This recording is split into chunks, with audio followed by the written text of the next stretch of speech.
Sorry, it caught me again. So here we are at the blue, and we were at the problem of what's going on here at the blue. Put my timer on. It feels like the churches and the priests and those of the hierarchy don't have our personal growth as a priority. The spiritual depth falls flat. Our development falls flat because we're depending on a system. And we're not system people. We are multidimensional beings that are learning and growing in depth all the time. And so an old system is always going to break. That's why our Constitution, though it was well and maybe divinely designed at the time, is not going to work for our society today, because it will just fall flat. It doesn't have the depth that we need for the diversity of our culture. So that spiritual depth also falls flat because the institutions are focused more on the external conformity than they are on the inner exploration and development of the individual person. And that's when a person might fall into faith crisis. So on the planet at this time, it's about 40% of the population. That's a significant part of the population, at least in the US. So a lot in the United States are still in this blue amber fundamentalist patriotic group of people, thus the president that we have right now. And we're proving that we still needed that. We still had some lessons to learn in that level of consciousness, which is like dumbfounded the more progressive leftist group. They don't understand that there were still lessons that were still stringing along that we still needed to learn in that blue consciousness. And so here we are, we're learning those lessons, and some of them are painful, but they're playing out quite elegantly if you notice, if they're not a threat to you. 70%, however, of the global population is still in this place of blue amber thinking and consciousness. So the influence that has on the planet is 30% influence. Still significant. It's lower than the percentage. If you notice that even though it's high percent, the influence is lower because of the lack of unity. The more unified you are in this, the more effective you're going to be. So, 8 years ago, before Obama, the Republicans were by far a more unified group. And now that we have a Republican president in office with Trump, they can't seem to get things unified, and they're kind of crumbling and falling apart. And so we're kind of witnessing that unity is important. So the blue is starting to dissolve in our country. And that's why we're seeing a religious crisis right now, because so many people are not, their religion, their church is not feeding them personally. Their spiritual development feels stagnant, and they're not being fed, and they want more autonomy. They're moving again into that autonomy. Now, again, you might think that masculine energy is a harsh one and the scary part, but it's needed for our growth and our development. And you can see what's wrong with the feminine energy too. And so it's so important to see how that ebbs and flows, and it breathes in and breathes out, the yin and the yang, the order and the chaos. It's all needed for our growth and development. So I might be able to have time to move into the next one, which is orange, the entrepreneur. So even being an entrepreneur is all about autonomy, right? So what they're seeking is permission to discover who I am without the institution. And this is what faith crisis is all about. Who am I without my church, without my religion, especially if you're coming out of a very fundamentalist enmeshment and relationship with a fundamentalist church.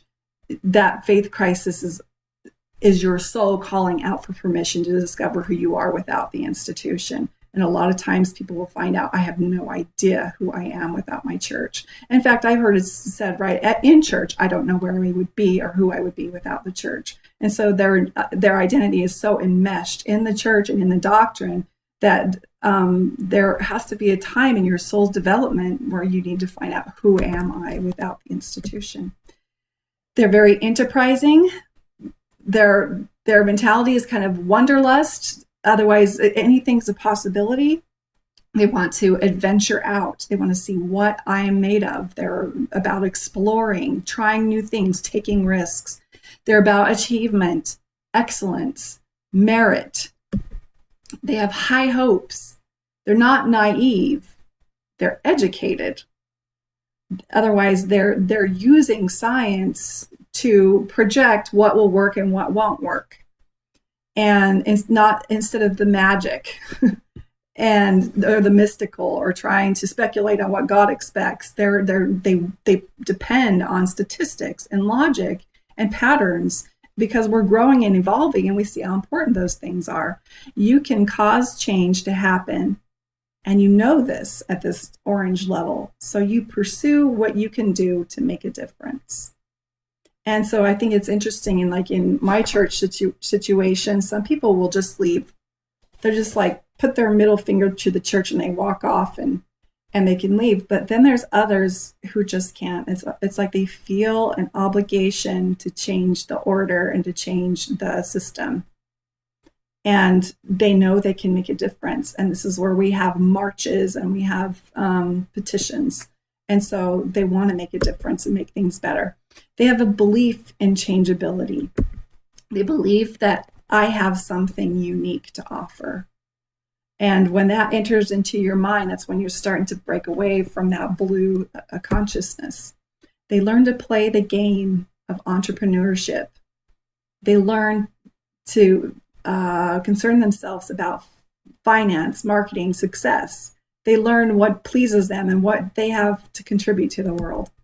There's industrialization, so we can see in history where we had a lot of the patriotism, and then we had the wars, and then we moved into the industrial age and the Civil War era time, and this is when we had all the metals and all of the oils and all of the resources started to change at this time. They're very individualistic. They're about science, technology, and financial success is their focus. They're about commercialism, capitalism, corporatism, rationalism. They have a value in working hard for what it is they have. They come from a monarchical government to democracy. So they're wanting to work as a people instead of that monarchical place. They require evidence for certainty.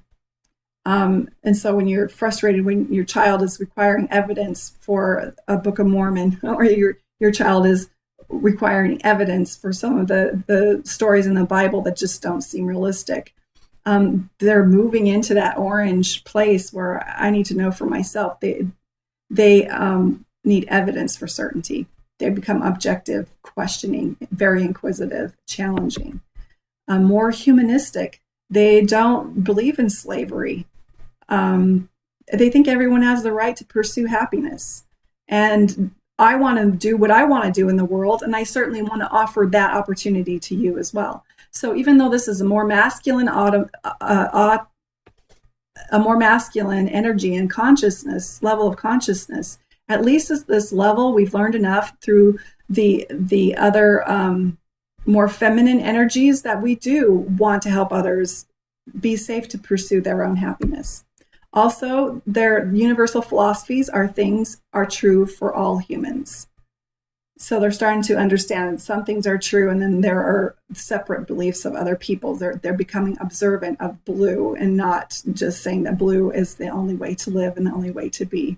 They have a third person capacity for perspective. Otherwise, they can see how they work in the world and see how others are reacting, responding to them.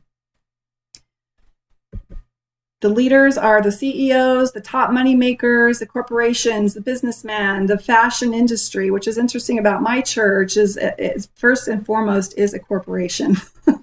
And so it's very much blue and orange, kind of all blurred in together. So I will catch you later on the next video.